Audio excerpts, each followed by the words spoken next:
Azad Azərbaycanla Dövlət Vergi Xidmətinin birgə layihəsi olan İqtisadi Zona verilişi efirdədir. Studiyada Günel Bəhram qızıdır. Hər vaxtınız xeyirli olsun, hörmətli tamaşaçılar. Azad Azərbaycanın iqtisadi zonasında xoş gördük hər birinizi. Gerdə qoyduğumuz həftənin iqtisadi yekunlarından xəbər tutacağıq. Həftənin iqtisadi mənzərəsi ilə qısaca tanışlıqdan sonra.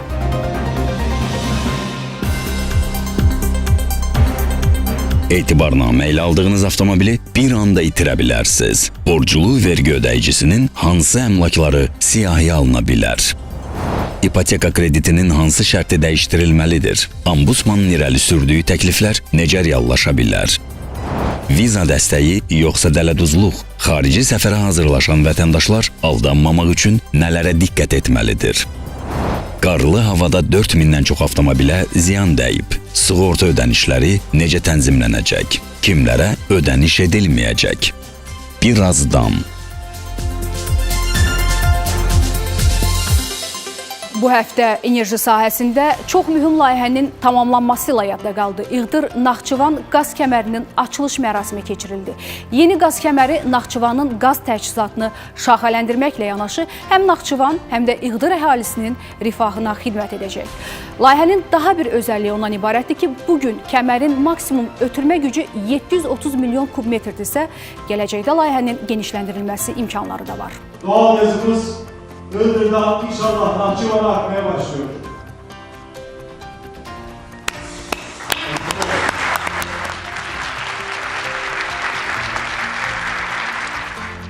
Bugün açılışında iştirak ettiğimiz proje Naxçıvanın enerji güvenliğini temin edecek.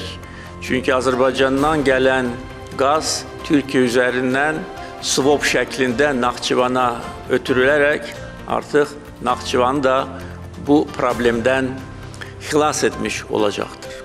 BOTAŞ tarafından inşa edilen 80 kilometre uzunluğundaki günlük 2 milyon metrekübe kadar taşıma kapasiteli bu hat, özellikle Naxçıvan'ın doğalgaz ihtiyacının tamamını asgari 30 yıl süresince karşılayacaktır.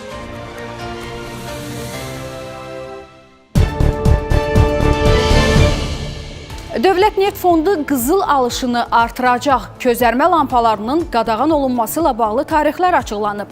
Xəzərin dibi ilə yüksək sürətli internet kabeli çəkiləcək. Bunlar və həftənin digər maraqlı xəbərləri barədə qısaca iqtisadi gündəm blokunda. Azərbaycan Dövlət Neft Fondunun aktivlərində qızılın həcminin 2025-ci ilin aprel-may aylarında 170 tona çatacağı gözlənilir. Fondun İnvestisiya Departamentinin direktoru Fərhad Zeynalov deyib ki, investisiya portfelində qızılın payını 25%-ə çatdırmaq planlaşdırılır. 2024-cü ildə fond tərəfindən 44,8 ton qızıl alınıb ki, bunun da 41 tonu artıq ölkəyə gətirilib. Beləliklə, 2024-cü il dekabrın 31-nə fondun aktivlərində qızılın ümumi həcmi 146,6 ton və ya investisiya portfelinin 20,6%, dəyəri isə 12,4 milyard dollar təşkil edib. 60 volt və yuxarı gücə malik olan közərmə lampalarının idxalı, istehsalı və satışı qadağan edilir. Enerji resurslarından səmərəli istifadə və enerji effektivliyi haqqında qanuna təklif edilən dəyişiklikdə bu barədə müddəa əksini tapıb. Layihə əsasən 60 volt və yuxarı gücə malik olan közərmə lampalarının idxalı, istehsalı və satışı 2026-cı il yanvarın 1-dən, 25 voltdan 60 volta qədər gücə malik olan lampaların satışı isə 2026-cı il iyulun 1-dən dayandırılacaq. Trans-Xəzər fiberoptik kabel xəttinin tikintisi üzrə növbəti mərhələyə başlanılır. Azərbaycan və Qazaxıstan Xəzər dənizinin dibi ilə sualtı fiberoptik kommunikasiya xəttlərinin tikintisinə dair müqavilənin təsdiq edilməsi haqqında sənəd imzalayıblar. Layihə çərçivəsində Sumqayıt və Aktau şəhərləri arasında Xəzər dənizinin dibi ilə 380 km uzunluğunda fiber optik kabel xətti çəkiləcək. Bu 400 terabit saniyəyə qədər yüksək sürətli internet bağlantısının qurulmasını təmin edəcək. Tikinti işlərinin 2026-cı ilin sonuna qədər yekunlaşması planlaşdırılır.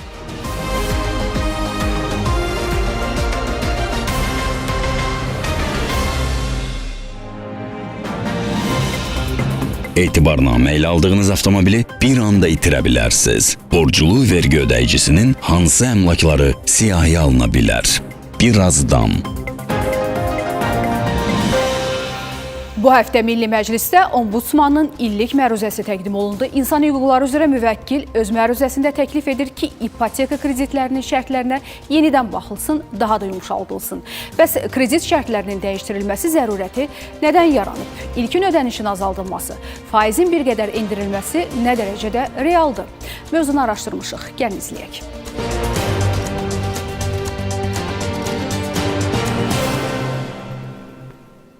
İpotekada müəyyən qədər o şərtlər biraz yüngülləşsə yaxşı olar. Çünki bütün ailələr üçün əlçatan deyil. Ümumiyyətlə gənc ailələr üçün çətinlik törədir bu. Mənim məsləhətim o ki, indiki cavanlar ancaq çalışsınlar özləri. İpoteka çox yaxşı şeydir. İşləsinlər, qazansınlar özləri alsınlar. Mənim məsləhətim budur. Şərtlərini yüngülləşsələr vətəndaşlara yaxşı olar. Hər kəsə, yəni hər kəs istədiyi kimi rahat ala bilmir. Mövcud qaydalara görə adi ipoteka illik 8% olmaqla maksimum 25 illiyə 150 min manat məbləğində verilir. 15% isə ilkin ödəniş tələb olunur. İmtiyazlı kateqoriyadan olan şəxslərə verilən sosial ipoteka isə illik 4% dərəcəsi ilə maksimum 30 illik olmaqla məbləği 100 min manat təşkil edir. Bunun 10%-ni öncədən ödəmək lazımdır.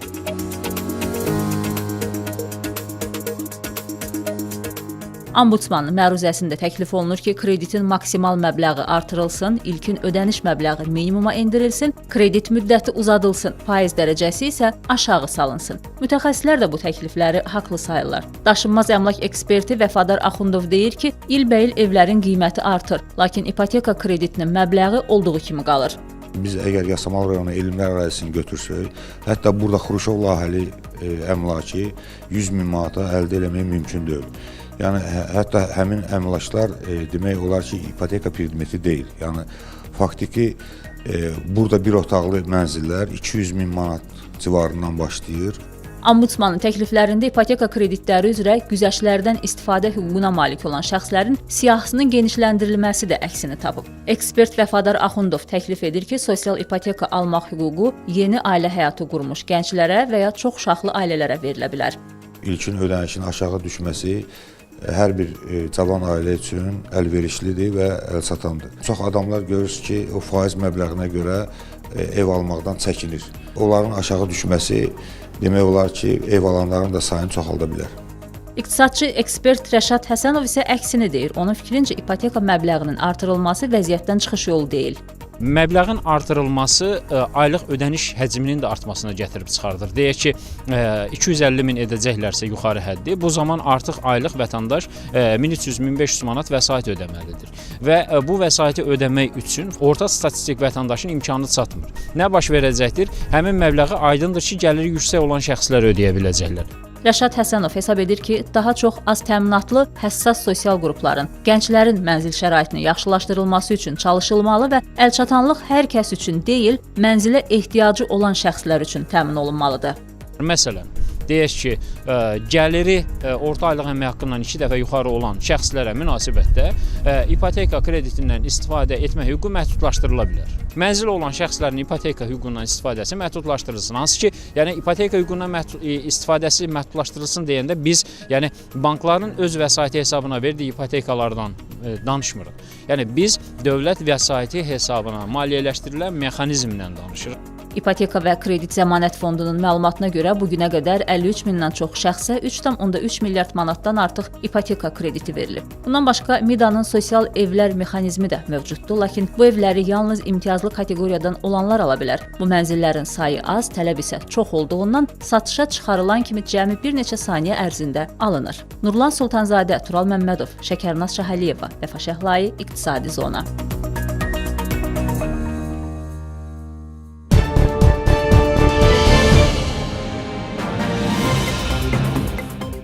Qarlı havada 4000-dən çox avtomobilə ziyan dəyib. Sığorta ödənişləri necə tənzimlənəcək? Kimlərə ödəniş edilməyəcək? Birazdan. Vergi ödəyicisi vergi öhdəliyini müəyyən edilmiş müddətdə yerinə yetirmədikdə onun əmlakı siyahıya alına bilər. Əsas məqsəd yaranmış borcların ödənilməsini təmin etməkdir. Bu zaman vergi ödəyicisi siyahıya alınmış əmlaka və ya onun bir hissəsinə sərəncam vermək hüququna malik olmur.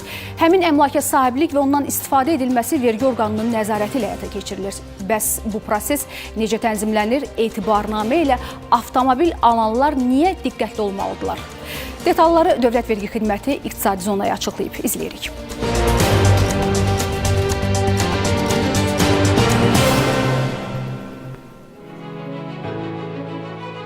Qaydalara görə vergi ödəyicisi olan hüquqi şəxsin bütün əmlakı, fiziki şəxsin isə qanunvericiliyə əsasən tələb yönəldilə bilməyən əmlakından başqa digər əmlakları siyahıya alına bilər. Siyahıya alınmış mallar vergi ödəyicisində və ya onun razılığı ilə vergi orqanı tərəfindən müəyyən edilən yerlərdə məhsul saxlamaya qoyulur. Əmlakın siyahıya alınması vergi ödəyicisinin və ya onun səlahiyyətli nümayəndəsinin, habelə müşahidəçilərin və zəruri hallarda mütəxəssislərin iştirakı ilə həyata keçirilir. Amma vergi ödəyicisi və onun nümayəndəsinin prosesdə iştirak etməməsi siyahıya alınmanı dayandırmır.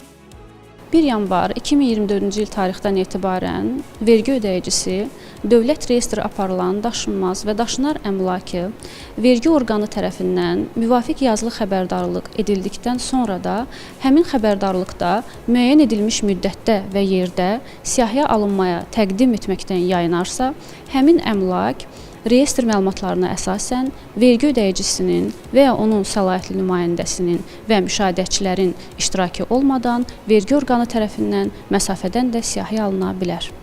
Vergi orqanı dövlət reyestri aparılan daşınar və daşınmaz əmlakın siyahıya alınmasını apardıqdan sonra bir iş günü müddətində bu əmlakın dövlət reyestrini aparan orqana məlumat verir. Həmin əmlakların özgəninkiləşdirilməsinin qarşısını almaq üçün yüklü elan edir. Maraqlı bir məqam isə etibarnamə ilə avtomobil alanlarla bağlıdır. Belə ki, əgər siz kimdənsə etibarnamə ilə maşın almısınız və həmin şəxsin vergi borcuna görə əmlakı siyahıya alınırsa, faktiki olaraq pulunu verib aldığınız maşını itirə bilərsiniz.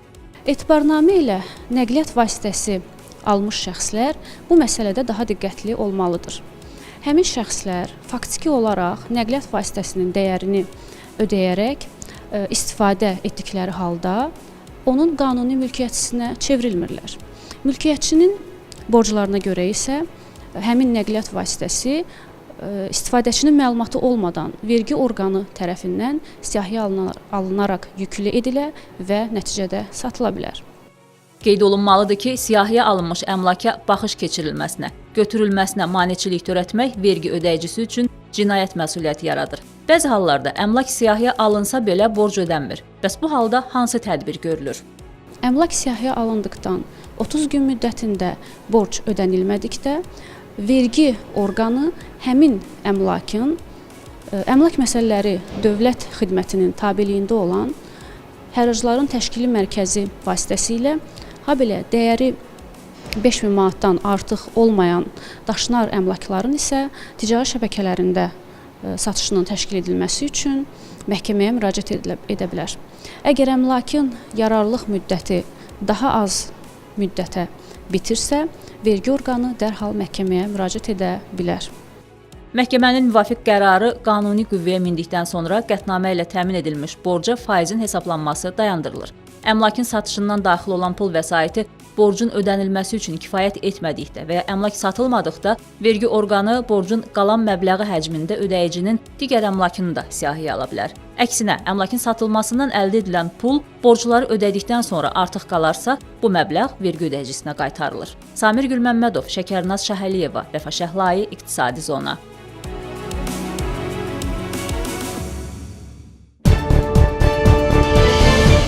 İqtisadi Zonada hörmətli tamaşaçılar, artıq baharın istisini hiss edirik, amma qışın sonlarında təxminən 10 gün qarlı şaxtalı hava keçdi və bu müddətdə xeyli sayda qəzalar, hadisələr də baş verdi, xüsusilə də buzlu yollarda. Avtomobil qəzaları qaçılmaz oldu. Qeyri-sabit hava şəraiti nəticəsində dəyən zərər nə qədər idi? Sığorta şirkətləri nə qədər ödəniş ediblər? Sığortasız şəxslərin aqibəti necə olacaq? Bununla bağlı suallarımızı Azərbaycan Sığortaçılar Assosiasiyası yanında Araşdırma və İnkişaf Mərkəzinin direktoru Pərviz Quliyev cavablandıracaq. Axşamınız xeyirli olsun Pərviz müəllim, xoş gəlmisiniz. Xoş gördük sizi. Fəriz müəllim, doğrudan da qışın sonlarında qarlı, şaxtalı bir hava yaşadıq. Maraqlıdır ki, bu günlərdə nə qədər qəza hadisəsi baş verdi və sığorta şirkətləri ümumilikdə nə qədər sığorta ödənişi etməli oldular? Bildiyiniz kimi bu 10 gün demək olar ki, hava şəraiti deməli sabit olmadığından bəli, şəhərimizdə və xüsusilə də digər regionlarda da, yəni qeydə alınan əsasən avtomobillərlə bağlı qəzalar baş verdi.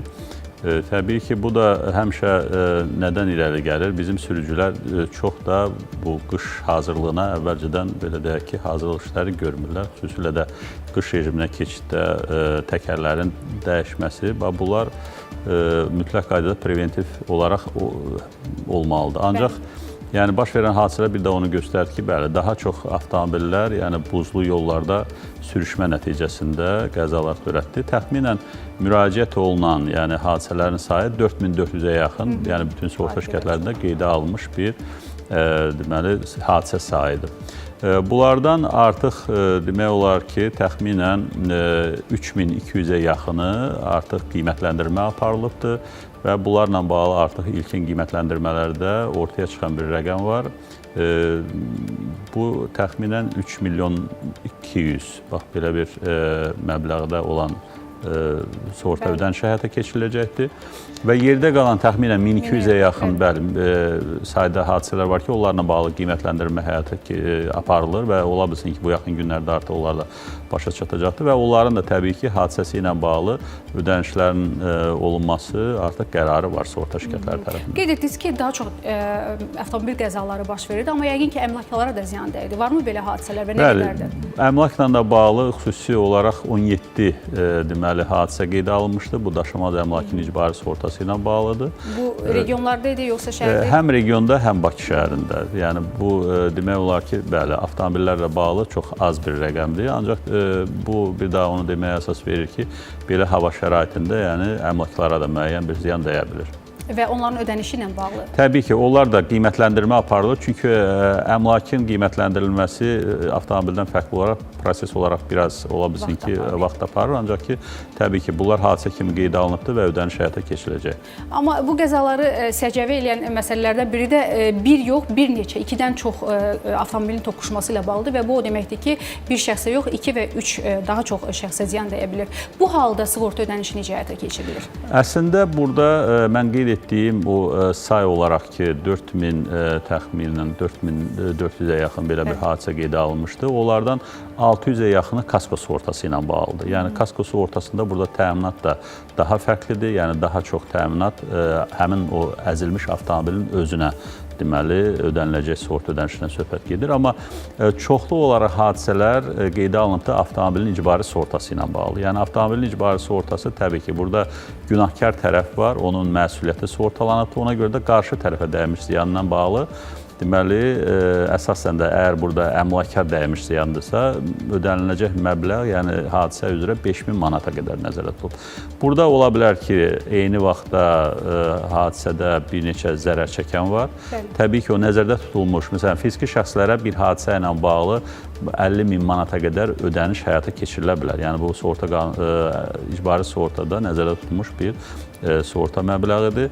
Bu deməkdir ki, əgər burada nə qədər hadisədə, yəni zəncirvari hadisə ola bilər, nə qədər hadisədə zərər çəkmiş fiziki şəxslərin sayı çoxdursa, o bir nəfərə 5000 manatdan çox olmamaq şərti ilə o 50.000 bölünəcək. Yəni 10 nəfər olduğunda belə çıxır ki, hər bir halda 5000, amma 5000 burada maksimum ödəniləcək məbləğ olduğuna görə onu da qeyd edim ki, yəni fiziki şəxslərə dəymiş ziyan 5000 manat həcmində o vaxt ödənilir ki, burada ölüm hadisəsi olsun.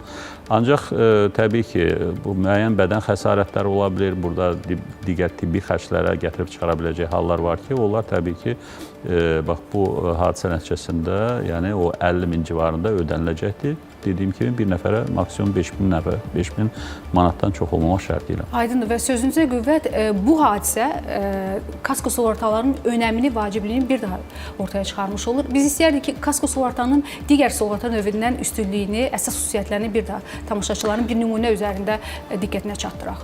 Təbii ki, kasko sığortası bir gövdə sığortasıdır. Yəni bu deməkdir ki, avtomobilin bütövlükdə gövdəsinə hadisə zamanı nə qədər zərər dəyirsə, bu sığorta şirkəti tərəfindən qarşılanacaqdır. Və bundan öncə dediyimiz avtomobilin icbari sığortasında da təbii ki, siz sürücü olaraq öz avtomobilinizdə əzilir, qarşı tərəfə vurduğunuz ziyan bu icbari sığorta ilə ödəniləcək. Amma kaskoda əlbəttə ki, təminatlar genişdir, yəni sizin öz avtomobilinizə zərər dəydində o toqquşma nəticəsində zərər çəkə bilər, bu ödənilir. Kaskoda yanğın baş verərsə, avtomobil yanarsa, əgər hətta tam məhv olmaya gətirib çıxara bilən bir hadisədirsə, burada da bütövlükdə avtomobilin dəyəri həmin günə olan bazar dəyərinədirsə ödənilə bilir. Avtomobil oğurlana bilər, qaçırıla bilər. Bu halda da kasko bunu qarşılayır. Digər başqa təbiət hadisələri nəticəsində avtomobilə ziyan dəyə bilər. Məsələn, deyək ki, avtomobil sel nəticəsində sel aparır və bax burada da ziyan nədirsə onu qarşılaya bilər. Və yaxud da ki, məsələn, qasırğa, külək nəticəsində avtomobilin üzərinə hansısa bir konstruksiya düşə bilər, ağac dayandığı yerdə aşıb düşə bilər, əzilə bilər və yaxud da ki, üçüncü şəxslərin qəsdən hərəkətləri ola bilər ki, avtomobilə vurulan ziyan nəticəsində bu kasko təminatı altındadır. Ona görə də kasko təbii ki, bəli, tam əhatə edir. Bu demək ki, sizin avtomobilinizin dəyəri bütövlükdə kasko sığortası ilə təminat altına alınmış olur. Vətəndaşlarımızın bugün sığortaya olan marağı, belə deyək də, yanaşması necədir və bu marağın artırılması, yanaşmanın müsbət yöndə dəyişməsi olaraq, sektor olaraq hansı işlər görürsünüz və hansı addımların atılmasını vacib hesab edirsiniz? Çox maraqlı bir məqama toxundunuz. Ümumiyyətlə, sığorta bazarı Azərbaycanda təbii ki, biz müstəqillik əldə etdiyimizdən bu yana bizim özəl sığorta şirkətlərimiz təbii ki, yaradılıbdır. Artıq müəyyən bir inkişaf dövrü keçiblər. Əslində biz bu maliyyə sektoru olduğuna görə bunu biz rəqəmlərlə ifadə etməliyik. Çünki sığorta bazarının ümumiyyətlə göstəriciləri il ərzində toplanan sığorta haqlarının həcmi ilə ölçülür. Bu da deməkdir ki, məsələn, son 4 ilə biz 5 ilə nəzər saldığımızda hər il təxminən 10%, 12%, 14% həcmində bir artım var. Yəni bu artımın olması özü bir müsbət tendensiyadır. Ancaq yəni bu da bizi arxayın salmalı deyil. Yəni bu günləri biz müəyyən araşdırmalar da aparırıq, müəyyən tədqiqat layihələrimiz var ki, onun nəticəsində konkret təkliflərlə çıxış edirik sığorta şirkətləri, ümumiyyətlə sığorta cəmiyyəti qarşısında. Bu da onu deməyə əsas verir ki, yəni biz o inkişaf mərhələsinin başlanğıcındayıq. Yəni sığorta bazarının, ümumiyyətlə sığorta iqtisadiyyatının göstəriciləri, makroiqtisadi göstəricilərlə əlaqəlidir. Məsələn, deyək ki, bu günləri bizdə ümumdaxili məhsulun 1% həcmində sığorta bazarı var. Amma bizim kimi bir dövlətdə, yəni inkişaf etməkdə olan bir dövlətdə bu rəqəm minimum 2% olmalıdır. Bu demək ki, əgər biz keçən il 1 milyard 300 milyon sığorta haqqı toplamışıqsa, bu rəqəm minimum 2 milyard yarım və yaxud da ki 3 milyarda yaxın bir rəqəm ola bilər. Bu deməkdir ki, biz potensialdan hal-hazırda aşağıdayıq. Yəni o potensiala çatmaq üçün də kifayət qədər işlər görülməlidir. Birinci növbədə təbliğat, maarifləndirmə, maliyyə savadlığı bu çox kütləvi şəkildə aparılmalıdır və hesab edirəm ki, bununla bağlı artıq ilkin başlanğıc tədbirlər artıq var və bunun davamı üçün də hesab edirəm sığorta şirkətləri çox ciddi şəkildə bu tədbirlərə qoşulmalıdır. Nəyə görə? Çünki onların marağındadır ki, bazar böyüsün. Çünki bazar böyüyəndə onların biznesi böyüyür. Ona görə də hesab edirəm ki, bax bu məsələlər günü-gündən daha da inkişaf etdirilməlidir. Və burada medianın da xüsusi rol var əlbəttə ki. Təbii. Mediada, yəni sizə də yeri gəlmişkən təşəkkür ki, bu mövzuda maarifləndirmə aparırsınız. Sağ olun. Siz sağ olun, təşəkkür edirik studiyamıza gəldiyiniz üçün, minnətdarıq, sizinlə sağollaşırıq. Təşəkkür edirəm bir daha dəvət üçün. Hörmətli tamaşaçılar, İqtisadi Zona davam edir.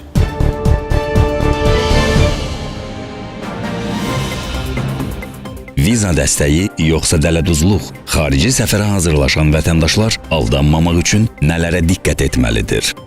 Birazdan. Sosial şəbəkələrdə viza dəstəyi göstərmək üçün bir çox səhifələr yaradılır. Bəzən isə onlara müraciət edən şəxslər aldadılır. Son olaraq belə hallardan birində 100-dən çox insan dələduzluğun qurbanı oldu. Ümumiyyətlə, viza dəstəyi xidməti deyərkən nəyi nəzərdə tuturuq? Xaricə gedən şəxsin ixtisaslı bir qurumdan viza dəstəyi alması vacibdirmi? Aldanmamaq üçün nələrə fikir vermək lazımdır? Ətraflı sujetdə.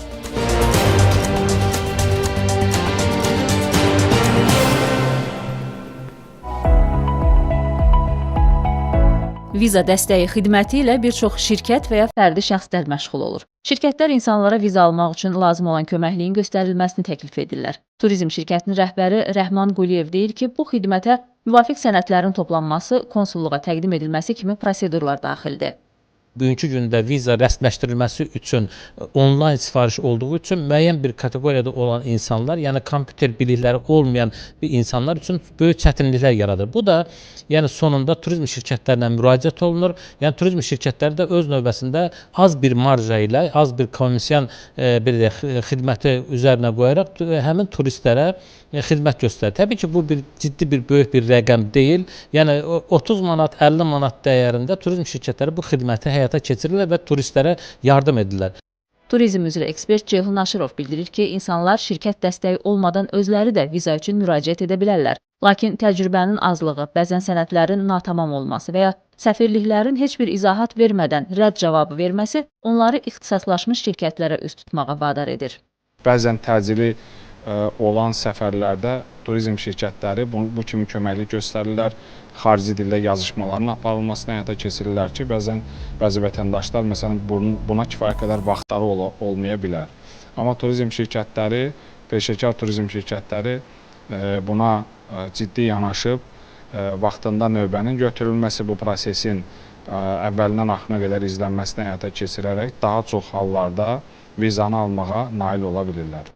Söhbət peşəkar turizm şirkətlərindən gedir, amma bəzi hallarda insanlar sosial şəbəkələrdə real olmayan elanlara aldanırlar. Bu isə onları dələduzların qurbanına çevirir. Bəs viza dəstəyi üçün şirkət seçdikdə nələrə diqqət edilməlidir? Şirkətin rəsmi veb səhifəsi varsa, onu diqqətlə izləməlidirlər, onu araşdırmalıdırlar. Ondan başqa şirkətin özünün sənədləri qaydasındadırmı? Heç bir halda onlayn şəkildə şirkəti görmədən, hər hansı bir qəbz olmadan ödəniş etmək olmaz. Şirkətin özü vətəndaş tərəfindən araşdırılmalıdır və onun rəsmi qeydiyyatı və yaxud da hal-hazırda ofisinin və s. olub-olmadığını dəqiqləşdirmək lazımdır. Normal sağlam fəaliyyət göstərən vergi ödəyicisi olan turizm şirkətlərinin ofisləri var. Həmin ofislərə yaxınlaşsınlar, əməkdaşlarla birbaşa əlaqədə olsunlar, üzbəüz söhbət eləsinlər və əllərində olan müvafiq sənədləri turizm şirkətlərinə təqdim eləsinlər.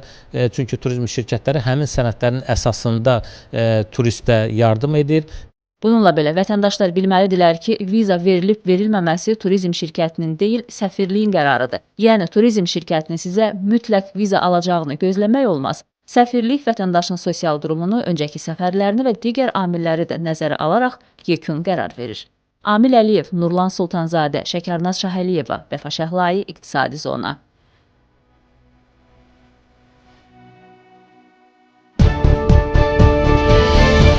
Bu həftəlik bu qədər hörmətli tamaşaçılar. Siz Azad Azərbaycanla Dövlət Vergi Xidmətinin birgə layihəsi olan İqtisadi Zona verilişini izlədiniz. Sağ olun, yenidən görüşmək ümidilə.